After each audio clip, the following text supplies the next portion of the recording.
Kwa majina naitwa Lukman Ahmed, waziri wa afya.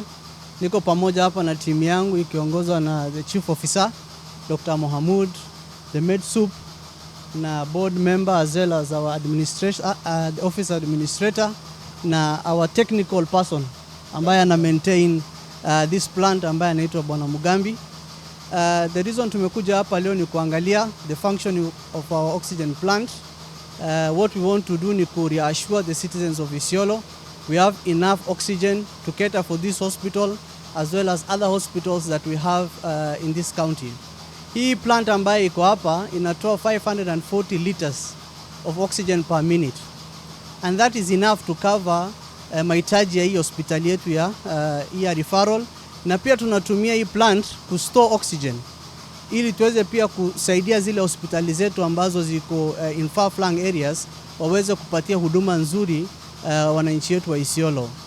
Hakikisho ni kwamba gavana wetu His Excellency Abdi Ibrahim ametilia kipaumbele huduma ya afya katika hii kaunti yetu ya Isiolo, na a lot of investment imefanyika kuhakikisha kwamba wananchi wetu wa Isiolo wanaweza kupata services ambayo wanaridhika nayo.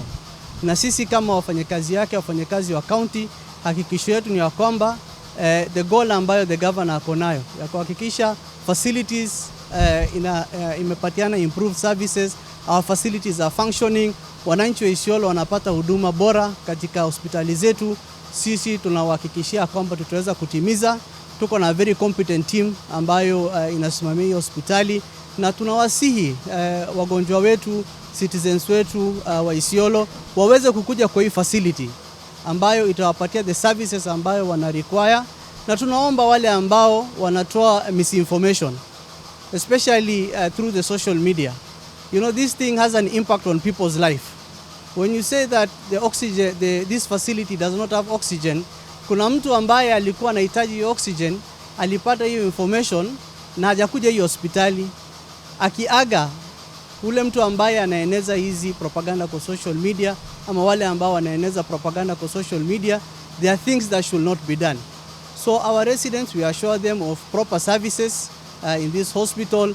The commitment of the governor, the commitment of this government ni kuhakikisha kwamba we are always improving na wananchi wetu watapata the best services ambayo wanastahiki katika hii hospitali yetu ya Isiolo.